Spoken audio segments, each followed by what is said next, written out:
Okay, let's get started about today's class. So before I talk about today's content, is there any questions like regarding what I talked last week regarding software engineering, the introduction, I mean. Anything that is unclear in your mind or you just want to ask? Something like that? Okay, nice. So yeah, if you do not have a question, let me ask you a question. Just give me a one sentence summary. What is software engineering about? What is software engineering about? It's the process of solving a problem. Yeah, it's a process. Yeah, it's a process. And any other opinion? Yeah, it's kind of like a methodology, right? Engineering methodology, trying to help us to produce software. But why do we need those methodology? Because we want to create a reliable software, To make it easier and more efficient, right? Reliable, right? Something like that.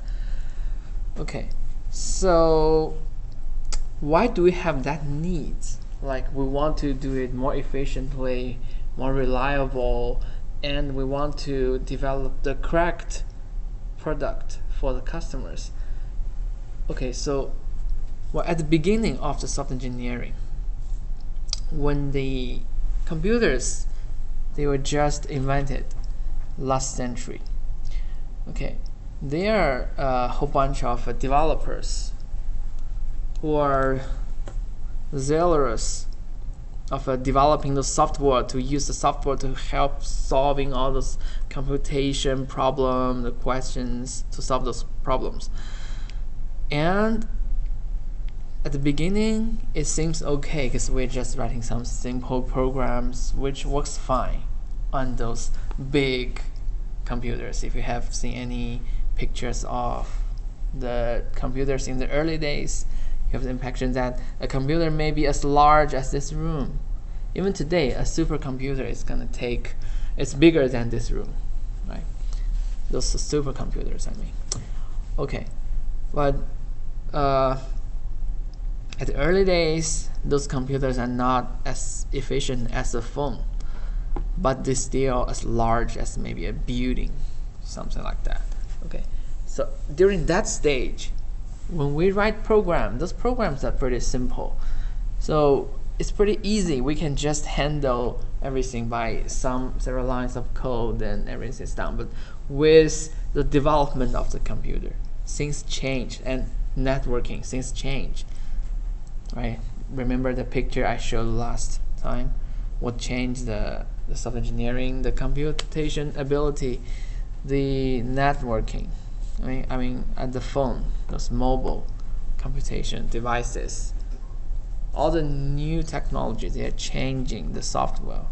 The software become more and more complicated, right? More and more functionalities should be included in the software, so they can do more things for us. Then, at some point, people start to realize, those developers start to realize, it is very hard to maintain their software. They have software there, and then they want to add new features. At some point, they find that okay, it's really hard to add some new features. If I've added new features there, it will mess up the existing features, or you just don't know how to do that. So people start to think about the methodology to help with this development process. Then people trying to start using this engineering method, which has already been established in maybe building electronic engineering, the actual engineering, mechanical engineering, those engineering methods. We're trying to borrow those methods to help with our development of the software. Then the software start to the software engineering, this subject, it's start to develop since like 1960s. Yeah. So let's see. When I say at some point people start to realize there are a lot of problem there. We just cannot deliver the software product or maintain the software product. We call it software crisis. Okay.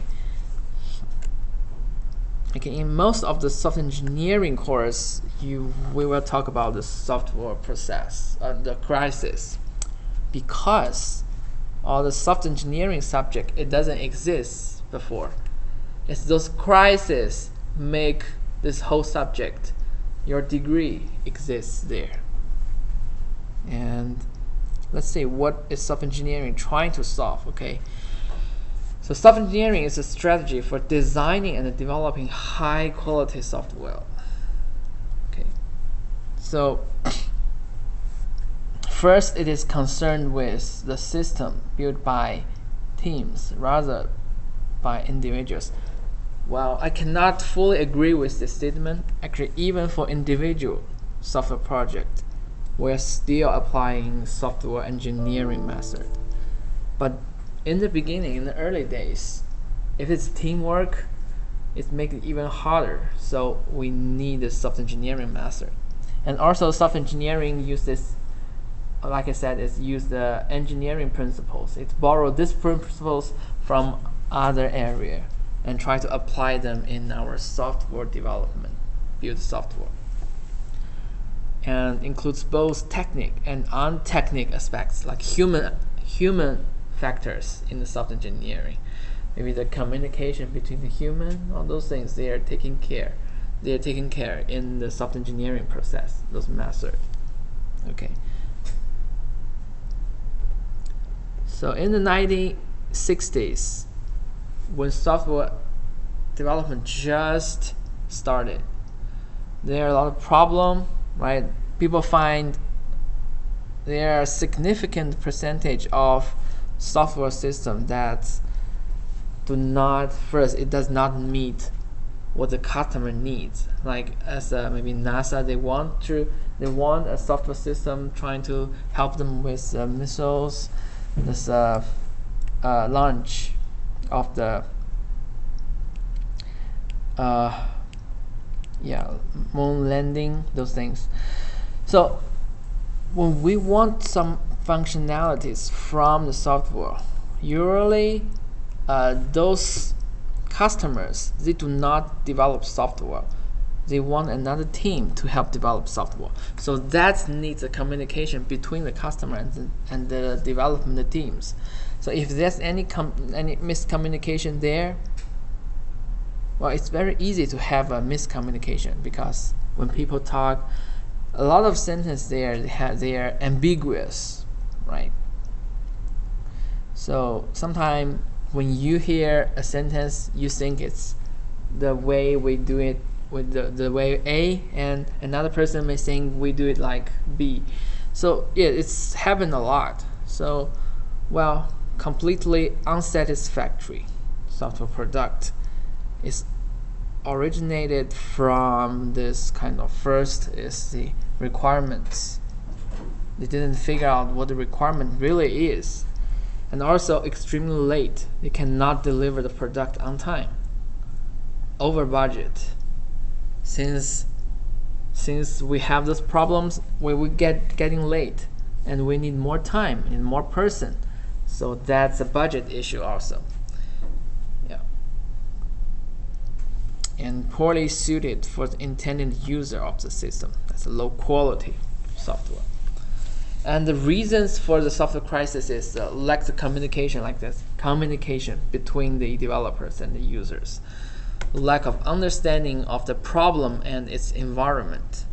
Sometimes the development team do not have enough background knowledge of the area, the problem domain they're trying to develop the software, and overly optimistic estimates regarding development time and cost. So they lack the experience of estimate the time, the cost, How many persons should I assign? How many resources should I assign to the development team? So that's all leads to those classes.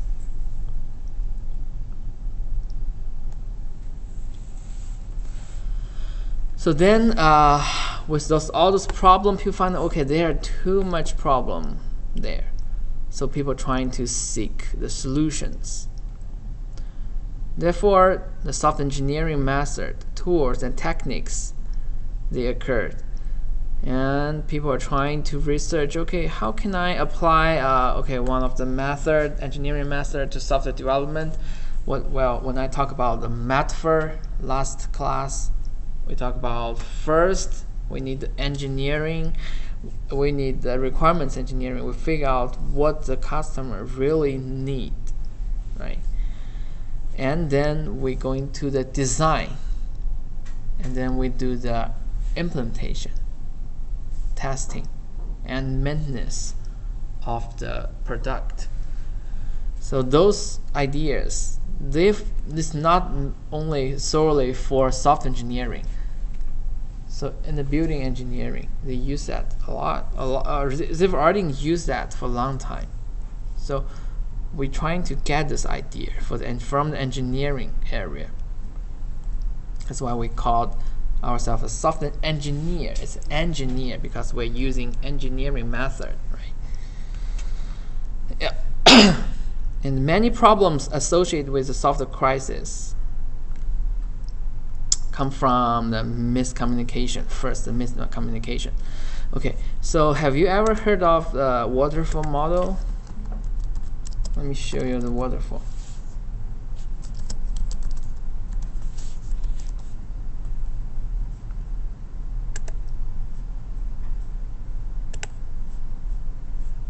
Alright, so that's a waterfall model.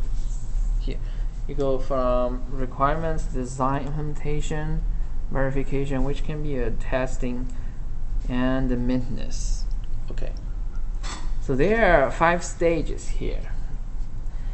So most of the time people care a lot about implementation because that's the actual work there. But in which stage do you think, yeah, on every stage we may have some problem or errors that made by the team, right?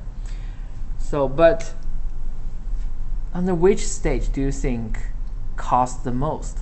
I mean the errors when it's occurred during which stage will cost the most? Maintenance? Why? Why do you think so? Because if we're in the maintenance stage, it means the product has already finished. If the product has already finished, when there are some error or problem, this will cost a lot. Yeah. Otherwise, if we're at the beginning, like the requirement or design stage, so compared to the maintenance stage, we may pay little. Yeah. So that's actually meet our common sense, right? Because the maintenance is a later stage. When something happens later, well, it may cost a lot because things are already finished. Okay, but here it's not the case. All right, remember this, when the arrows, if the arrows happens during the requirement stage, and then later you find it later in the maintenance stage, that actually cost more than the error that occurred in the maintenance stage. You know what I mean? So it's actually the error that happens, the earlier the error is, the more it costs. Okay, so the error happens at the requirement stage that costs the most, right? Because, well, when you find that error, that's in a later stage. If you find, okay, I have some requirements error, I have to fix it when I is doing the requirement analysis, that's not an error. That's the process you are collecting the requirements. When we call it error, that means it's already happened. Okay, we find something wrong. We find something wrong when we're doing the requirements. it will cost us a lot. It will cost, because if you are in the designing stage, you have to go back to the requirement and then go back to design. If you are in the maintenance stage, you have to go all the way back to requirements and then redo the design, redo the implementation, redo the verification. So that costs even more. Okay. So the error happens at the early stage will cost more. And the error that is detected at later stage will cost more. Okay. So it's not like the maintenance, okay, it's fine. If we have some error in the maintenance, but we're still in the maintenance error, we just need to redo the things. Okay. But if error happens at verification, then later we find it at maintenance stage, we just go back to the retesting and change something. So that's fine, right? But if it's an error in the requirements, that's gonna destroy the whole product. Yeah, I like this picture when I talking about this issue. I always show this picture.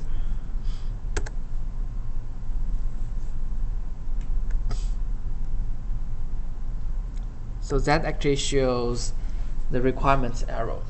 All right. So that's what the customer really need. They just want a tie, which you can build it like a swing. You tie it to the tree and you can play on it. Okay, that's what the customer really needs. But how the customer explain it? They explain it as like a swing, which has a 3 board there. You can like, yeah, they might just explain, okay, I want a swing on the tree.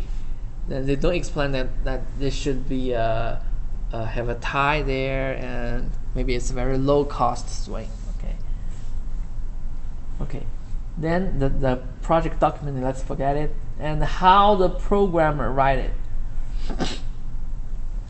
There's a misunderstanding. Now, misunderstanding happened between the customer and the programmer. Okay, the customer explained it this way, but the program even get it even worse, because it's not actually functioning at all. It's not a swing at all. It's just a board that is tied to that tree, nothing else. Okay, but look back. What the customer really need is a tie tied to that tree branch, right? Even the customer, they know what they need, but they cannot explain it clearly by just talking. Okay, and then when it's delivered, that's a problem, because the program wrote it that way. But when they delivered, maybe they figure out something that they should have some functionality there. They build a swing there. But how about those trees? They want it built in the environment in the spring, not the winter. Right? The program is running. They want the program running on the iOS, but they deliver a program running on the PC. Right? This makes that happen. Something like that happen. Okay. And the customer's bill is billed. They receive the bill like building a roller coaster. That's kind of crazy.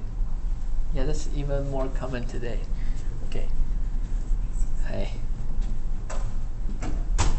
And the effect of a terrible software product, it will destroy your system, maybe your business somehow, right? Okay, so that's really the problem. That explains the problem. Because of the communication, the customer's needs cannot be met by the team, because we don't have the correct methodology to handle the whole development process. We don't have a correct way of communication between customers and users. No, the customers and the programmers.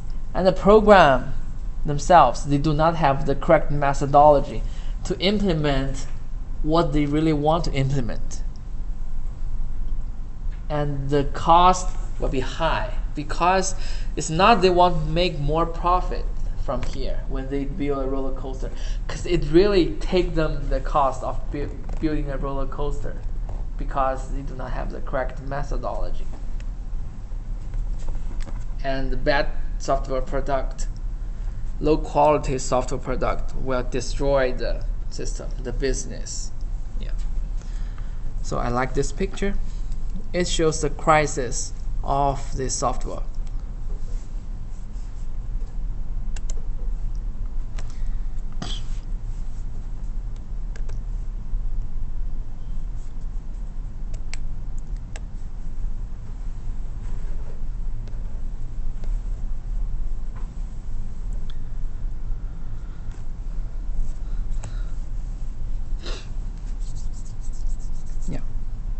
So when we talk about the maintenance, which is the last stage of the waterfall,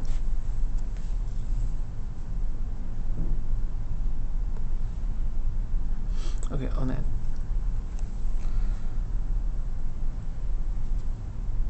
Oh yeah, this is what I just talked. When the errors introduced during the earliest phase of the software development are hardest to correct, and it take from 1.5 to 3 times the effort of an implementation error to correct. So that means when it's something you did not have the clear vision of what the customer really needs, then that's a really disaster for your system. Okay. And the cost of implementing requirements change can be up to 100 times the cost of fixing an implementation bug. Because when the software is developed, it's very hard to change. If you have any project experience, well, after you finish the project, sometimes you don't want to touch it at all. You don't want to change anything because any little small change will screw the whole system, right? Sometimes you fail. You have that experience, right? And software maintenance constitutes between 66 and 95% of the life cycle cost. And 2 out of 3 of that is due to the misconception. Misconception means at the earliest stage, we didn't figure out what the customer really needs. So that's requirements engineering. That's going to be one of the course, requirements engineering. Help you try to figure out what the customer really needs. So that's a requirement. You know what is requirements. You know what the design. Design means we have all this diagrams to help us to structure that system. That's a design, right? Implementation is we're writing code to implement our design. And testing, you kind of learn the idea. But what is maintenance of the software? Maintenance. So what is the maintenance of your car? What do you do?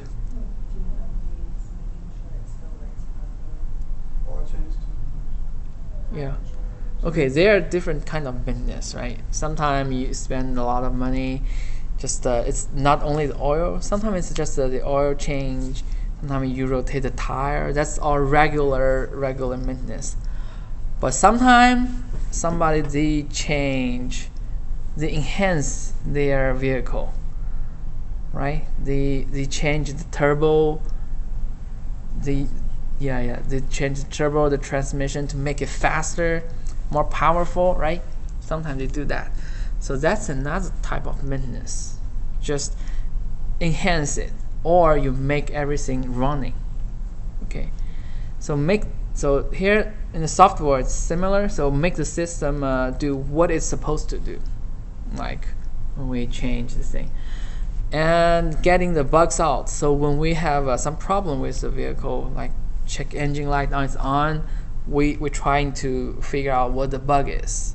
We're trying to figure out what the problem of our car, right? And changing to meet the client's needs or environment. The third one, you kind of need to put some more new functionalities to your software. So if you have a phone today, right? Open the App Store or Google Play Store. check how many updates is there.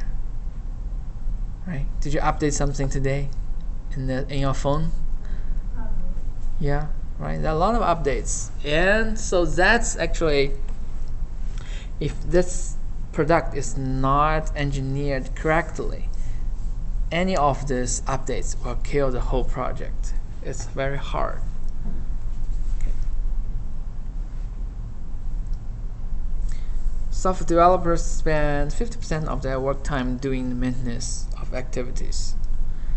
But that's 50% of their work time, okay? But here is another data. It's 66% to 95% of life cycle cost is the is the software maintenance. So maintenance is a big part of the cost of a software product. But how do we try to make the maintenance easier? How do we do that? We should have a way, because we know, okay, the problem is the maintenance costs a lot. It costs huge. So we are trying to figure out a way to keep the maintenance low cost. So a lot of engineering, software engineering tools, principles, they have one important goal, that is to keep the maintenance low cost, which is make the software easier to change. Okay. And goals of software engineering is first, produce high quality. That's what we talked. And with limited amount of resources and to a predicted schedule. Yeah. And a well-engineered software system has this 4 attributes. First is maintainable, so doable updates with low cost. That's one of the goals. Important. The very first goal of a well-engineered system is maintainability. Okay. And reliable, of course, it to perform as expected. And how efficient is it? And appropriate user interface. That's the human factors, right? So yeah, think about your experience of when you are, maybe you do not have experience of hiring a software engineer to help you do some product, but I believe you more or less have the experience of hiring somebody to help you fix maybe your house, your vehicle, or even the barbers help you to do the hair. Okay, do you have any experience you can share with us that those people you hired, they do not fully get your idea, which makes unsatisfactory happen? Any experience with that?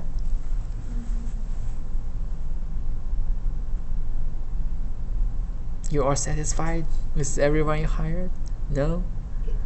Getting my car fixed. Car fixed? They didn't fix it at all. They didn't fix at all? It's because of you didn't explain the problem clearly, or? Oh, I really don't know. I mean, he checked everything. He told me he was gonna fix it, but he didn't. Yeah, so yeah, right, that's when you're trying to fix a car, right? Yeah, that may not be a problem of the design of the car. It's because well, they are not the person who designed the car, but sometime I feel they can fix my car, but they don't, just because of the miscommunication. I didn't explain the question clearly, the problem of my car clearly, so that they do not do the work. Or sometimes if maybe the car fix is easier, but if you're trying to build something, like I want to build a swimming pool in my yard, okay, that's a lot of problem there. Sometimes you just cannot describe it very clearly. well, if you want a big port, instead they give you a small port, just you can only take a bath there, something like that.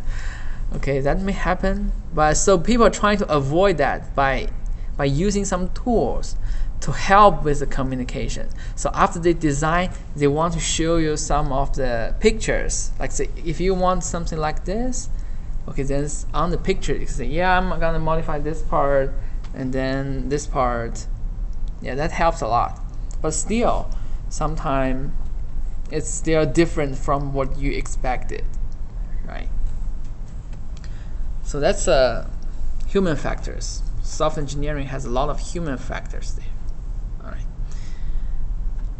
And so that's the crisis of the software engineering. That's why we talk about the crisis, is because we're trying to highlight the actual needs for software engineer, why this subject exists there, why this major is there. Okay. So the takeaways I want you to have from this crisis topic is, first, remember that the earlier the arrow, the more the cost. Okay. The highest cost come from the arrow, from the requirements stage.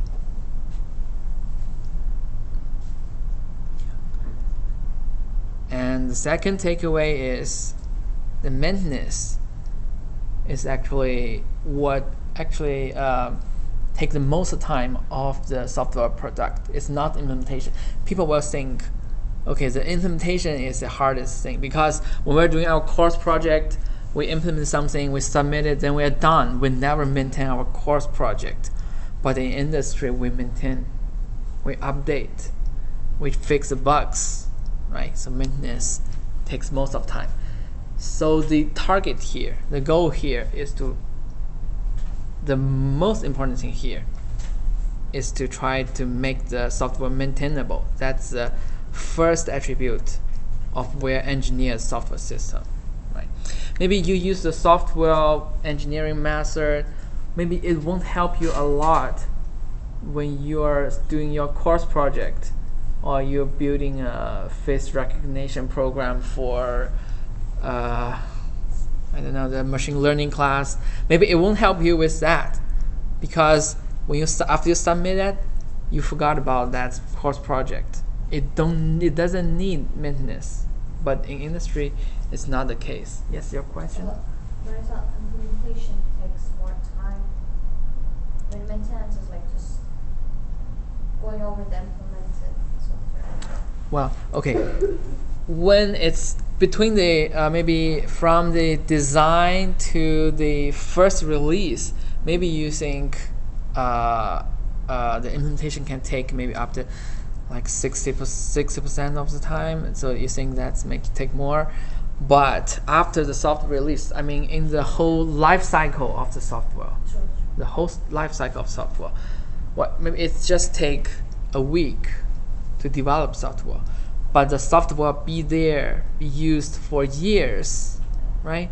So when you're doing maintenance, there's a lot of bugs you need to find. When you find a bug, you need to go back to see where its bug is and fix it and redo the implementation. And sometimes you're adding new features, right? The Facebook, okay, it doesn't have the broadcasting, the live thing at the first version, right? Right now it has it, right? Facebook it just maybe take several days for Zuckerberg to develop the whole thing, right? But now they have the $1 billion company, everyone is maintaining that system. So Just the overall. yes, in the life cycle, in the whole life cycle of software, maintenance is the most. That you were talking about the first stage. Yes. That makes sense. Oh, you mean other stages? Yeah, actually, maintenance is a stage there. But what for anyway? What for is a traditional software engineering model. So right now we have more models. Like, yeah, we develop. Most of the time we're not using this waterfall model anymore. We are using agile models to do a quick implementation with minimum amount of documentation. That's we will talk about that later. Yeah, today is the software crisis. Okay, and then this is maybe some concept of the software crisis. You may think that's not a big of a deal because we never meet that before, or we are doing our course project. We're not really care about the maintenance. But here today I'm gonna talk about the Theric 25 accidents. Okay, which cost, you can see what the cost is. Okay, so have anyone read the material of this Theric 25? You got a chance yet? No? No. Okay. So yeah, please go back and read it. I'm gonna explain it a little bit. No, actually I'm gonna explain it to save you some time. So the Theric 25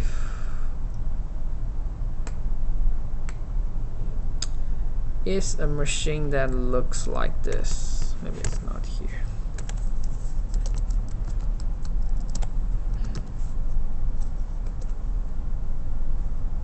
Okay, here it is. So it's back to the 1980s. It's a machine that helped you to do the therapy, radiology therapy for maybe cancer, or and also it has a functionality to do the X-ray, to trying to scan the body, something like that. Okay. Yeah. Maybe when you talk about the software product the failure of software product, it's always associated with like the cost, the actual cost of money. Okay, but today this Theric 25 accident, it's not only associated with money, it's also associated with the loss of lives. So it's a safety critical system. First, let me introduce this concept. It's a safety critical system.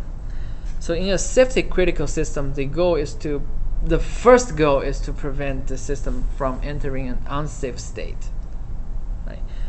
Like airplane. Okay, so if you have airplane that has some error occurred, you cannot just pause the whole system, because you cannot make the airplane landing immediately in a safe state. But you have to have some backup plan there to handle that error. You cannot just shut down all the system, right? So there are some system that is safety critical.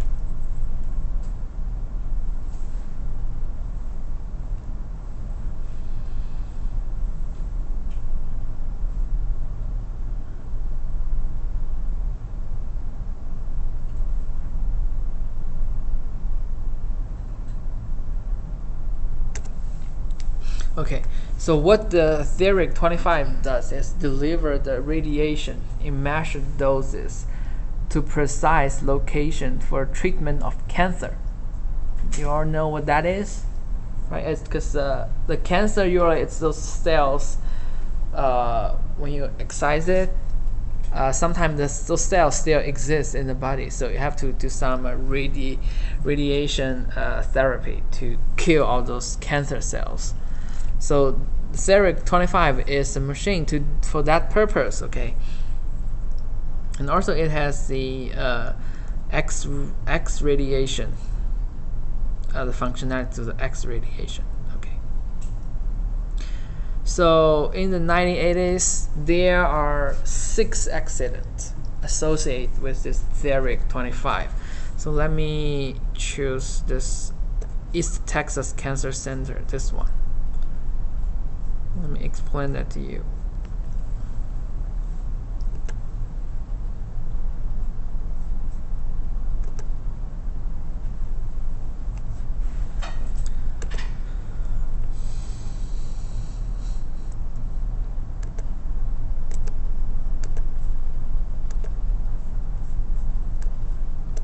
So this is a very long report, but we don't need all of them.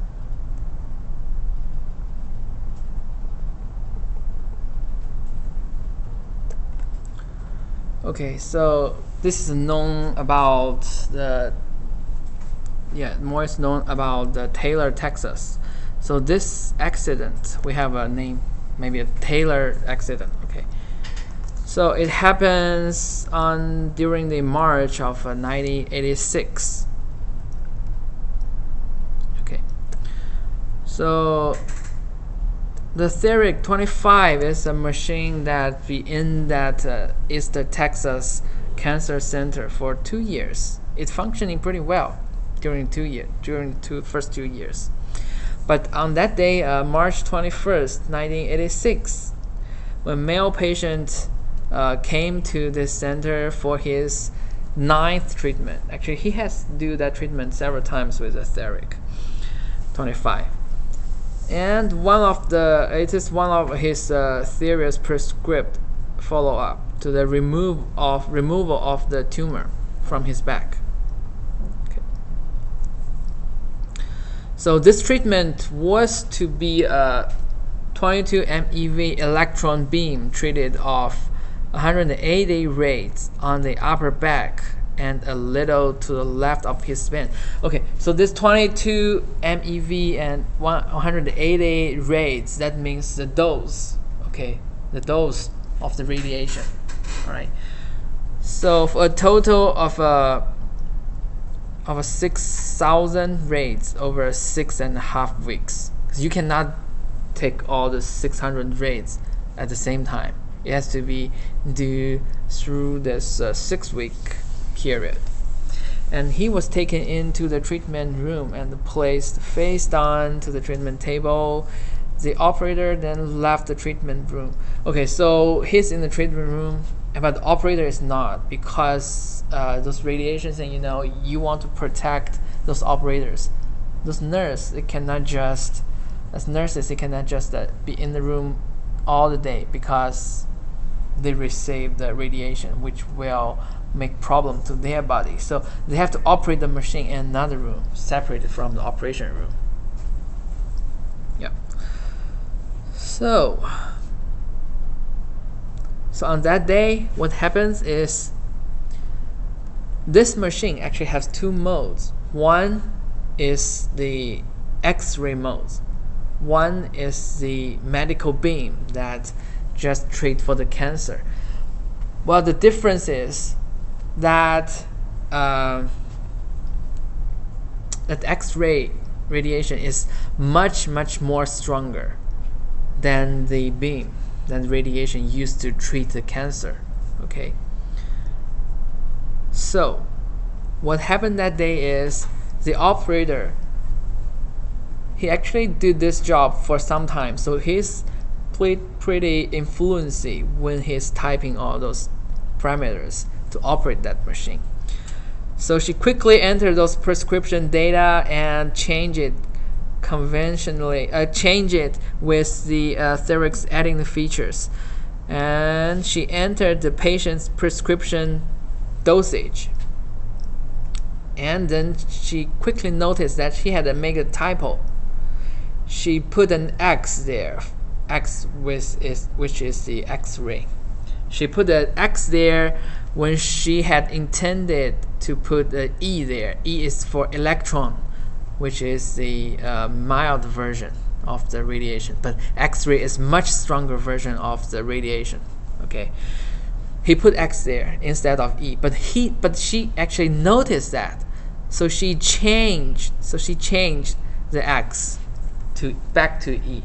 Well, that looks good, right? It's not a misoperation. Everything looks good because she find the arrow. She changed it back to the E. All right. So what she did is just press the up key and change the parameter to E. And because all the other parameters she had entered was correct, so he hit the return key several times and left the value unchanged. And she reached the end of the screen, and then that means everything is verified. He can execute this machine. He can make it run. Okay. press B to beam on in that machine. Okay, so it's not like, sounds not like our user interface today. You just use the mouse to click here and there, do the things. They just requires the typing of E of X to switch between the electron mode and the X-ray mode. Right? So everything looks good. Okay. However, when you enter the dosage for the electron, it's actually much bigger than the X-ray, because you cannot just take. Let me see if they have any data here.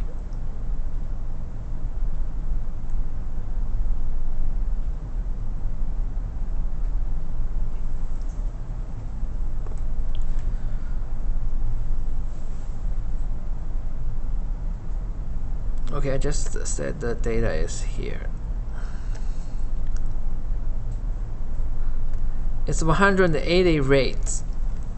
That's some units of the radiation thing. I'm not quite clear about the 180, but what you can see is this electron beam will require 180 rates. But for X-ray, usually the dosage is 6, something like that, because you cannot take a lot of X-ray.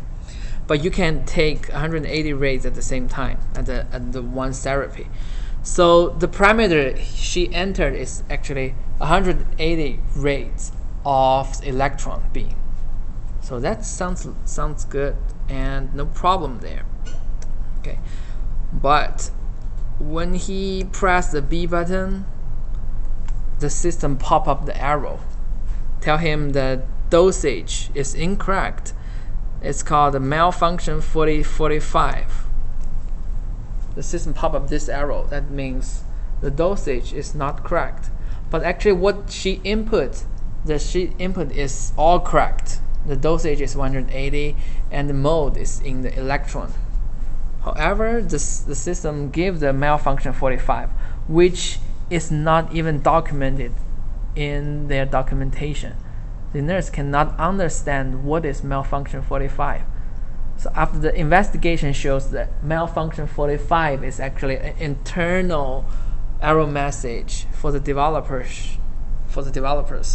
That this kind of message usually won't show up when you are operating this machine normally. Okay. So the machine also displayed a treatment pulse, indicating a problem of low priority. Okay, so treatment pulse, because it's a safety critical system, so it paused because the dosage incorrect. The system paused automatically. So then, if you are the nurse, if you are the operator of the machine, what will you do? First, your information here is, I'm sure I entered the dosage correctly and I entered the modes correctly, but then it pop up some kind of malfunction error message I don't understand, but this machine just paused. So what will you do at this moment? What? Turn it off? Well, since you're sure that you have the correct mode, you have the correct dosage, and it just paused. So first reaction for that operator is just to hit a button to resume the process. So she hit the button. She hit the button to resume the process. Okay, and I believe it occurs again. Yeah. Once she pressed the P button, it occurs again. And then, well, she thinks maybe it's the machine just have some problem, and she hit the P button again to resume. Yeah, she didn't restart the system. She keep pressing the P button. Yeah, she just make the system proceed. Because she thinks it's just a problem of the machine. It just won't react to your action to running the machine. And what's even worse is he is separated from the patient in the operating room. He doesn't know the reaction of the patient, right? Well, actually, what happened in that operation room is here. So after a first attempt to treat him, the patient said that he felt as if he had received electric shock, or that someone had poured hot coffee on his back. Okay, so what actually happens is the system uses the X-ray and use the dosage of the electron to give the X-ray to the patient. But system detect that, so the system paused. But the operator just hit the button to resume this whole process. So he actually was shocked for 3 times. Let's see. I'm trying to treat him. Since since this was the 9th treatment, he knew this is not normal. So he began to get up from the treatment table to go for help. So it was at this moment that the operation hit the P button to proceed with the treatment.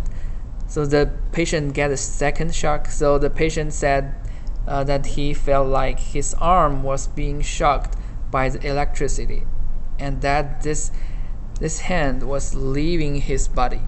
Okay, so he went to the treatment room door and he punched the door, and the operator was shocked and immediately opened the door for him.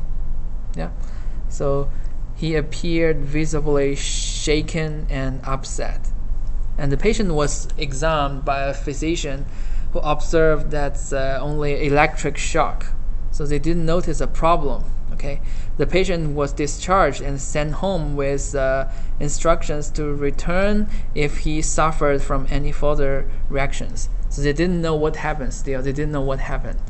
They saw this only electric shock.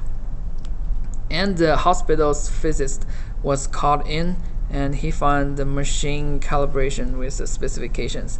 But they continue to use the machine because they don't know what's happened. No one knows what's happened. Yeah. And this is very sad part. Over the weeks following the accident, the patient continued to have pain in his neck and shoulder. He lost the function of his left arm and had a periodic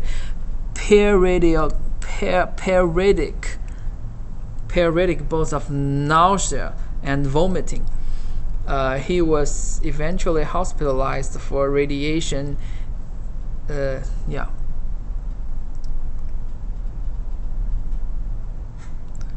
Where am I? Okay, so the radiation hurt his arm, his leg, and vocal cord, and the bladder, and a lot of places. So the whole body basically is hurt by the radiation. He basically lost the function of the whole body. Okay, and he also had a lesion on his left lung and recurrent herpes simplex skin infections. And he died from the complications of the overdose 5 months after the accident. So this is not only an electric shock. It's electricity shock. It's the hurt from the radiation, which may not show immediately, but he actually lost the function of all those of the whole body later. Yeah, so he eventually died. But even at this time, when the patient was dead, no one figured out what's happened there. They're still using that Theric 25 machine. Okay, which leads to a second. It's still in the East Texas Cancer Center, April 1986. Okay, it leads to another death with the same machine. At that moment, they realized that this machine may have some problem, and that's when they stop using that machine. Okay, but what is the problem with that machine? What is the problem with that machine? Let's go here.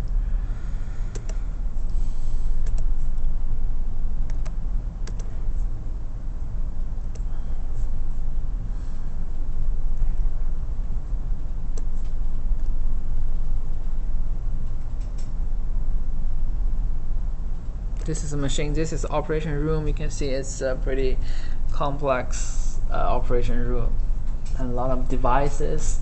They have a TV camera there to observe how the patient is doing. But at that day, when those accident happened, those TV camera is broken. It's crazy. So see here. This is the electron mode. This is the X-ray mode. Actually, because the X-ray is too strong, they kind of an X-ray target, like a filter installed there to make the X-ray which is safe for the patient. And the dosage of the X-ray is, I think it's 6, but the dosage for the electron is 180. So it's 30 times overdose. 30 times overdose. What happens is 30 times overdose, and without this X-ray target with its filter. So it's a huge problem there.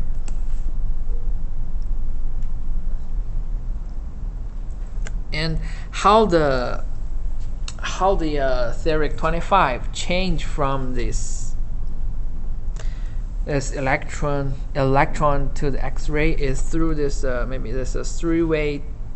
It's a turntable that which it has an X-ray target here, which helps to filter the X-ray. And if it's not in the X-ray mode, it's actually using the electron mode for this, isn't this? And that's a mirror. That's actually it's a three-way. X-ray, electron, and mirror is for, it indicates, just shade the general light to indicate, okay, the X-ray, the electron is coming this way. Okay, so it's just use this table to turn that thing. All right. So I'm not gonna read the whole thing and explain the code. So I'm just letting you know what actually happened is, remember the operator, he first typed in the X there, right? The X, when he type in the X, when she types in the X there, actually the machine has already taken that parameter. It thinks that I am going to use the X-ray. I'm going to use the X-ray. So the machine prepared the X-ray radiation there. But when he is doing something else there, the machine is preparing the X-ray. But then when she changed back to the electron mode, okay, the machine got the idea of the electron mode, but because he's operating so quickly, the machine doesn't have enough time to record that electron mode to change from the X-ray mode to the electron mode. So what really happened is, see here, they have a X-ray radiation coming from the machine, but the X-ray target is missing, and they are using the dosage of the electron for the X-ray. It's just because of the design of the software. They take that X-ray. It's not like they change, okay, then it's done. But if he change it like slower, like I change the X to E, then I take another 10 minutes to input all this dosage information, then the system will be fine. Okay, that's why it says okay for the first 2 years, because all of the operators, they are not doing that fluently. They take maybe 10 minutes to finish all the input. But at that moment, it happened to be that that operator did that pretty fast. She actually entered an X there, and the system take the X, and she changed it when she changed to the E mode, and when she changed to E mode and entered all the parameters of the dosage and hit the button to proceed, the system doesn't have enough time to change from the X-ray mode back to the E mode. Then the system starts getting this X-ray there, right? And with the dosage of electron, so that's horrible. That's horrible. So that's actually life-threatening software failure. So software failure is not only cost money, it costs lives.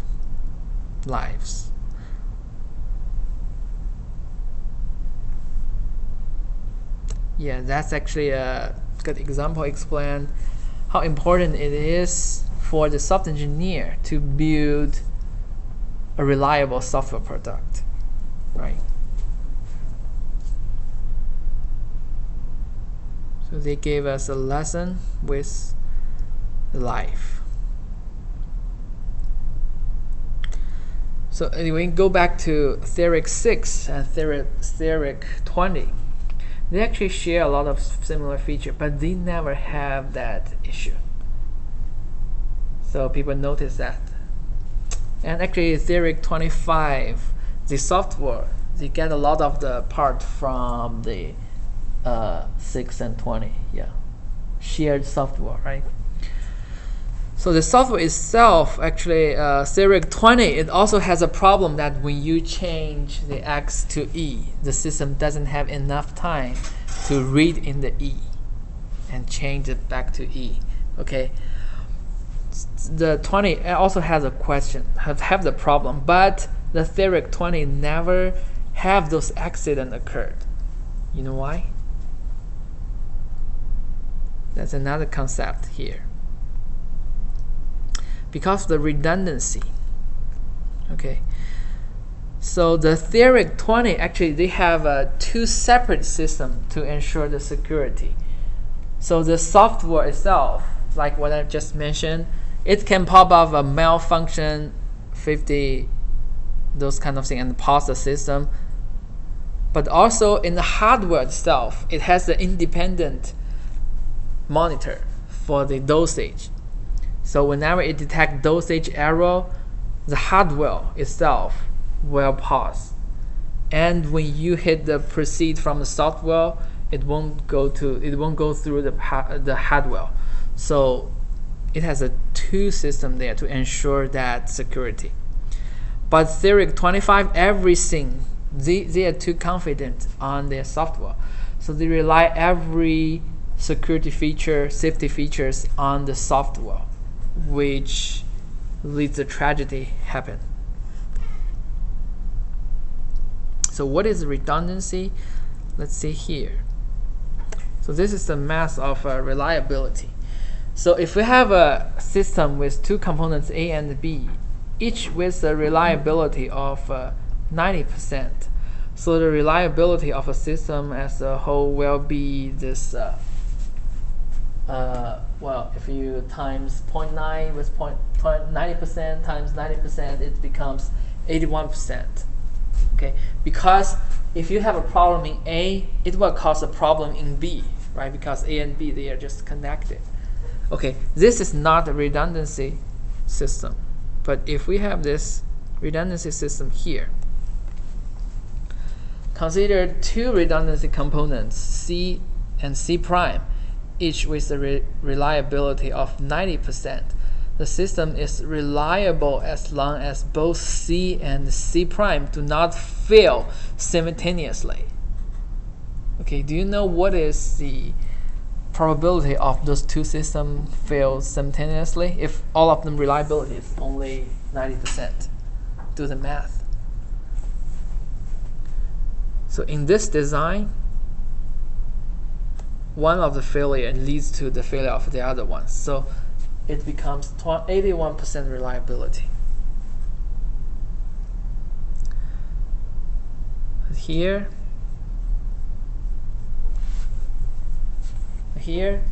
we have to calculate the probability of both of them fail, right? So the probability that either system fail is 10%, right? And the probability that both of system fails is, well, all of them fail simultaneously is 1%. So the reliability becomes 99%. Okay. So that's the redundancy. That's the art of redundancy. So why the redundancy work? It's because you have to fail at the same time. Well, back to the Theoric 25 case, the software have to fail together with the hardware system. When both the failed occurred, the patient will get this shark. But in the Theoric 20, we have a separate hardware monitor system and the software monitor system. But in Theoric 25, they are too confident on their software, and they remove the hardware monitor. Maybe just because, first maybe because of the cost, and also it may be because they want to have a more compact machine to deliver to the customers. So and then also they are overconfident on the software system, so which leads to the problem. Actually, this problem did exist in the Theoric 20 system, but just because of the redundancy, luckily those patients who use the Theoric 20, they didn't get the accident. But unfortunately, those who use the Theoric 25, they have a 6 accident there. It's life-threatening. It's a lesson to all the software engineers. Okay, so I hope you to remember this lesson and trying to use whatever we learned from a software engineering class to deliver those reliable software, especially for in the industry which is safety critical. Okay, not only those games, that's okay, but in some other area, this reliability is really important. All right, thank you very much for today.